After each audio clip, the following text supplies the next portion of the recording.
کو جس جیل میں رکھا گیا ہے امریکہ کی 300 سالہ تاریخ میں، اس جیل میں، اس سیل میں جس میں وہ موجود ہے، وہاں صرف 25 لوگ رہے ہیں۔ دور میں مشرف صاحب نے ہماری بیٹی کو بیچا ہے۔ پچھلے 20 سال میں پاکستان کی کوئی حکومت بھی وہ قانونی راستے اختیار کرنے کے لیے تیار نہیں ہے۔ عدالت زبردستی اپنے آرڈرز کے ذریعے ان سے وہ کام کروا رہی ہے جو کہ ادروائز ان کو خود سے کر لینے چاہیے تھے۔ پاکستان کی اگر گورنمنٹ چاہے نا تو وہ 10 دنوں کے اندر پاکستان واپس لائی جا سکتی ہے۔ میں آپ کو ایک دردناک بات بتاؤں کہ عمران خان صاحب 3.5 سال تک پاکستان کے وزیر اعظم رہے ہیں۔ اس سے پہلے عافیہ صدیقی کی اپنی بہن کے ساتھ، اپنی ماں کے ساتھ فون پر بات ہوتی ہے۔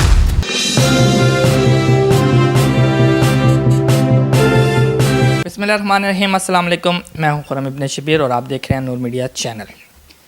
الیکشن کا دورہ شروع ہونے والا ہے، الیکشن کی ڈیٹ بھی اناؤنس ہو چکی ہے۔ اس سلسلے میں جو سیاستدان ہیں انہوں نے اپنے کام کا سلسلہ بھی شروع کر دیا، اپنی کمپین کا سلسلہ بھی شروع کر دیا، اور ہم نے بھی جو شخصیات ہیں، سیاسی شخصیات ہیں، ان کے انٹرویو کا سلسلہ بھی شروع کر دیا ہے۔ تو اس وقت ہمارے ساتھ موجود ہے عمران شفیق صاحب، جماعت اسلامی کی طرف سے الیکشن لڑیں گے۔ ان سے گفتگو کریں گے، جانیں گے کہ یہ وکالت کرتے ہیں اور کیس لڑتے لڑتے الیکشن لڑنے کی کیا سوچی، اس پہ بھی بات کرتے ہیں۔ السلام علیکم سر جی۔ وعلیکم السلام جی، کیا حال ہے؟ خیریت ہے خرم صاحب؟ جی اللہ کا شکر، ٹھیک ٹھاک۔ اچھا سر یہ بتائیے گا، الیکشن کی ڈیٹ تو اناؤنس ہو چکی ہے، ابھی بھی غیر یقینی سی کیفیت ہے، تو آپ کیا سمجھتے ہیں کہ یہ واقعی الیکشن ہوں گے یا نہیں ہوں گے؟ ابھی نہیں، میرا خیال ہے اب الیکشن ہو جائیں گے۔ اس کی وجہ یہ ہے کہ سپریم کورٹ آف پاکستان میں چیف الیکشن کمیشن نے بھی اور صدر پاکستان کی طرف سے بھی اوریجنل دستخط شدہ آرڈر انہوں نے لے لیا ہے، اور الیکشن کروانے کی ذمہ داری بنیادی طور پر الیکشن کمیشن آف پاکستان کی ہے۔ تو اب الیکشن کمیشن آف پاکستان اگر تھوڑی سی بھی ہینکی پینکی کرے گا تو اس کے بعد سپریم کورٹ نے آرٹیکل 6 کی بھی ان کو ایک طرف سے دھمکی دے دی ہوئی ہے، اور آرڈر میں یہ چیزیں انہوں نے بڑی کلیئر واضح بھی کر دی ہوئی ہیں۔ تو اس لیے مجھے نہیں لگتا کہ اب کوئی ایسا سینیریو ہے کہ جس کے تحت الیکشن کو ڈیلے کرنے کے کوئی امکانات ہوں۔ الیکشن امید ہے کہ اپنے ٹائم پر ہوگا۔ جی اچھا، اسی لیے پھر آپ نے بھی الیکشن میں آنے کی سوچی ہے کہ آپ بھی الیکشن میں اس دفعہ حصہ لے رہے ہیں، تو آپ پہلے تو یہ بتائیں کہ آنے کا مقصد کیا ہے، اور آپ جماعت اسلامی کی طرف سے الیکشن لڑ رہے ہیں، اس سے پہلے بھی آپ نے کوئی الیکشن لڑا ہے یا پہلا الیکشن ہوگا آپ کا یہ؟ دیکھیے، بنیادی طور پر تو یہ میرا پہلا الیکشن ہے پبلک میں جو آپ الیکشن لڑتے ہیں قومی انتخابات میں۔ جہاں تک الیکشن میں حصہ لینے کا تعلق ہے تو بنیادی طور پر میں ایک وکیل ہوں، اور الحمدللہ میں ایک پیشہ ور وکیل ہوں، اور میں پاکستان کے پچھلے عرصے میں جو بڑے اہم مقدمات ہیں میں نے الحمدللہ ان کی وکالت کی ہے، اور مجھے اس کا اعزاز حاصل ہے۔ سب سے پہلے جس چیز کا مجھے فخر ہے، جس مقدمے کو لڑنے کا، وہ پاکستان کی مظلوم بیٹی ڈاکٹر عافیہ صدیقی ہے، ان کا مقدمہ میں لڑ رہا ہوں۔ اور اس مقدمے میں یقیناً ڈاکٹر عافیہ صدیقی کی بہن، اس کے بچے بہت ظلم انہوں نے سہے ہیں، اور آپ یہ دیکھیے گا کہ پچھلے 20 سال میں جب سے ڈاکٹر عافیہ صدیقی صاحبہ امریکہ کی جیلوں میں ہیں، اور امریکہ کی جس جیل میں وہ موجود ہیں وہ دنیا کی سخت ترین جیلوں میں سے ایک ہے، اور ایک پاکستانی عورت ہونے کے ناطے ان پر جو مظالم کیے گئے ہیں میں اس کو بیان نہیں کر سکتا۔ یعنی اس عورت پر یہ مظالم بھی ہوئے ہیں کہ اس عورت کو 3 بچے اس سے وہ چھین لیے گئے، ایک 6 ماہ کے بچے کا تو پتہ ہی نہیں چلا آج تک کہ وہ کہاں ہے، اور اس کے بعد 2 بچے بعد میں ریکور ہوئے۔ وہ عورت جو ہے وہ ہر طرح کا ظلم اور ستم سہتی رہی، حافظہ وہ قرآن ہے، اور اس حافظہ قرآن کو انہوں نے خرم بھائی جب اس نے بتایا کہ وہ قرآن مجید اپنے پاس نہیں رکھتی، قرآن مجید کیوں اس کے پاس اپنے پاس نہیں رکھتی کہ امریکی جیلوں میں اس کے ساتھ قرآن مجید کے ساتھ بدسلوکی کی جاتی ہے اس کو تکلیف دینے کے لیے، یعنی نعوذ باللہ قرآن مجید کو نیچے گرا کر پاؤں تک اس کے سامنے رکھنے کے اقدامات جو ہے وہ ہوئے ہیں۔ تو اس کے بعد سے اس نے کہا میں حافظہ قرآن ہوں، وہ قرآن مجید اپنے پاس نہیں رکھتی ہے۔ اس کو جس جیل میں رکھا گیا ہے امریکہ کی 300 سالہ تاریخ میں، اس جیل میں، اس سیل میں جس میں وہ موجود ہے، وہاں صرف 25 لوگ رہے ہیں، 25 لوگ صرف رہے ہیں، اور وہ چھوٹا سا ایک آپ کے واش روم سے بھی جو ہے چھوٹا وہ سیل ہے، اور اس میں اس عورت کے ساتھ ایسے گندے واقعات اتنی بڑی تعداد میں ہو چکے ہیں کہ جس کا میں بیان نہیں کر سکتا۔ تو مجھے جو ہے وہ اپنے گھر والوں سے دور تھی، سب کچھ تھا۔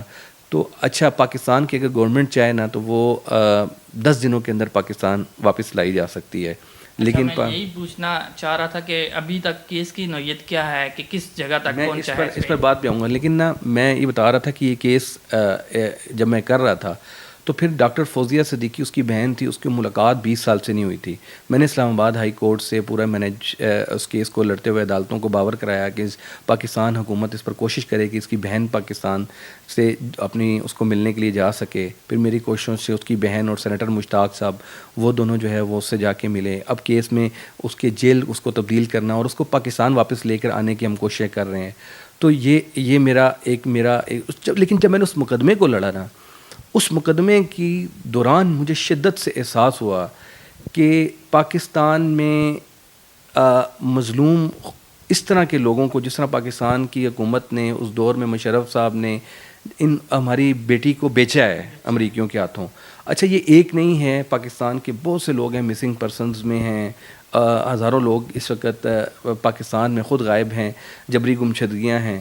تو جب میں مسنگ پرسن کے کیس بھی کرتا رہا بہت عرصے تک، تو میں نے اس کے بعد اس چیز کو، اس درد کو میں نے محسوس کیا. اور میں یہ سمجھا ہوں کہ پاکستان میں جو 3-4 حکومتیں پچھلے عرصے میں آئی ہیں نا، یہ ان کے درد کو، یہاں جو پارلیمنٹیرین ہے، جو کمپرومائزڈ پارلیمنٹیرین ہے نا، جو جس کے اندر جرت نہیں ہے، جس کے اندر عوام کا درد اور جذبہ نہیں ہے، وہ یہ ان مسائل کو حل نہیں کر سکتا. اچھا، آپ نے ابھی گفتگو میں یہ بتایا کہ اگر حکومت پاکستان چاہے تو 10 دن میں آفیہ صدیقی کو پاکستان لایا جا سکتا ہے، تو وہ کیوں نہیں لایا جا سکتا، کیوں نہیں لایا جا سک رہا، اور یہ کس طرح لایا جا سکتا ہے؟ یہ آپ دیکھیں نا، آپ ان لوگوں سے یہ توقع کر سکتے ہیں کہ جنہوں نے قوم کی بیٹی کو بیچ دیا ہو تو وہ اس کے خریدار کو جا کے کہنے کی یہ جرت رکھیں کہ ہمیں واپس دے دو. ٹھیک ہے، تو مسئلہ یہ ہے کہ ڈاکٹر عافیہ صدیقی کو پاکستان لانے کے لیے ان کی اخلاقی اور مورل پوزیشن ہی نہیں ہے کہ اس پر یہ بات کر سکیں امریکہ کے ساتھ. آپ کے یہ جتنے وزرائے اعظم اور صدور جو ہے امریکی اسٹیبلشمنٹ کے جو لوگوں سے ملتے ہیں، یہ ان کے سامنے ڈاکٹر عافیہ صدیقی کا کیس بھی جرت کے ساتھ رکھنے کے لیے تیار نہیں ہیں. ہم عدالتوں میں عافیہ صدیقی کے لیے جو ڈاکومنٹس ہیں اس کے، جو آپ اس حد تک اندازہ لگائیے گا کہ ڈاکٹر عافیہ صدیقی صاحبہ سے جو پاکستان کے ایمبیسڈر ملتے رہے ہیں اور جو فورن ایمبیسی کے لوگ ہیں، جو وہ وہاں جا کے ان سے ملاقات کرتے رہے ہیں، وہ ایک اپنی رپورٹ بنا کر بھیجتے ہیں گورنمنٹ آف پاکستان کو کہ آج ہم نے قیدی سے ملاقات کی ہے. اسے کہتے ہیں کونسلر کی رپورٹ. تو جو پاکستانی کونسلرز کی رپورٹ ہے وہ تو پاکستان کے پاس آئی ہے نا، پاکستان کی امانت ہے. پاکستان وہ تو اپنی دے سکتا ہے، رپورٹ جاری کر سکتا ہے کہ بھئی عافیہ اس پوزیشن میں تھی، ہمارا جب کونسلر جا کے ملا، اس کا رائٹ ہے، کونسلر کی ڈیوٹی میں شامل ہے کہ وہ یہ رپورٹ بنا کر بھیجے گا اور فیکٹس کو ٹرو انداز میں بیان کرے گا. ہم نے 6 مہینے لگائے ہیں اسلام آباد ہائی کورٹ میں صرف اس بات کو فتح حاصل کرنے کے لیے کہ وہ ڈاکومنٹ جو پاکستان کے کونسلر نے پاکستان کی بیٹی کے بارے میں لکھ کے دیے ہیں، وہ پاکستان میں ہمیں پرووائڈ کر دیا جائے تاکہ ہم امریکی عدالتوں میں جا کے اس کا کیس لڑ سکیں. اور وہ پاکستان کی گورنمنٹ وہ ڈاکومنٹ دینے کے لیے تیار نہیں تھی. بڑی مشکل سے جا کے پچھلے 10 سال کے ڈاکومنٹ اسلام آباد ہائی کورٹ کے جج صاحب کی، سردار اعجاز اسحاق صاحب جج ہیں، ان کے حکم کی روشنی میں ان کیمرہ سماعت ہوتی رہی. انہوں نے ایک ایک ڈاکومنٹ کو پڑھا اور انہوں نے کہا یار ان ڈاکومنٹس میں کچھ نہیں ہے، ان کو دے دیں. تو پھر بھی ابھی بھی وہ ڈاکومنٹ کنفیڈینشیل انداز میں ہمیں ملے ہیں اور ہم اس کو لے کے گئے ہیں. تو اس لیے پاکستان میں ریاست جو ہے، وہ چاہے آپ کا فورن آفس ہے، چاہے آپ کی ایجنسیز ہیں، چاہے آپ کے حکمران طبقہ ہے، وہ عافیہ صدیقی کے کیس میں جو ہے مختلف حکومتوں میں جو لوگ آئے ہیں وہ کسی طور پر بھی سنجیدہ نہیں ہیں، سیریس نہیں ہیں، اور وہ اس کے لیے کوئی کوشش کرنے کے لیے تیار نہیں ہے. اچھا، یہ حکومت جو ہے وہ اس کیس پہ کوئی دلچسپی نہیں لے رہی، اور جیسے آپ نے بتایا کہ ان میں اخلاقی جرت نہیں ہے کہ وہ ڈیمانڈ کر سکے یا عافیہ صدیقی کو واپس لا سکیں. تو آپ نے یہ جو کیس لڑائی ہے انفرادی طور پہ، یعنی اس پہ حکومت کی کوئی سپورٹ آپ کو حاصل نہیں ہے، اور اگر حکومت کی سپورٹ حاصل نہیں ہے تو پھر آپ یہ کیس ون کیسے کریں گے؟ کیس ہم نے لڑا ہی حکومت کے خلاف ہے.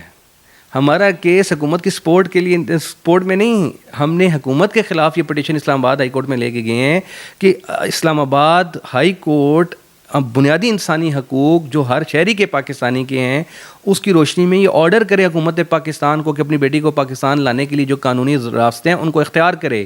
پچھلے 20 سال میں پاکستان کی کوئی حکومت بھی وہ قانونی راستے اختیار کرنے کے لیے تیار نہیں ہے. عدالت زبردستی اپنے آرڈرز کے ذریعے ان سے وہ کام کروا رہی ہے جو کہ ادروائز ان کو خود سے کر لینے چاہیے تھے.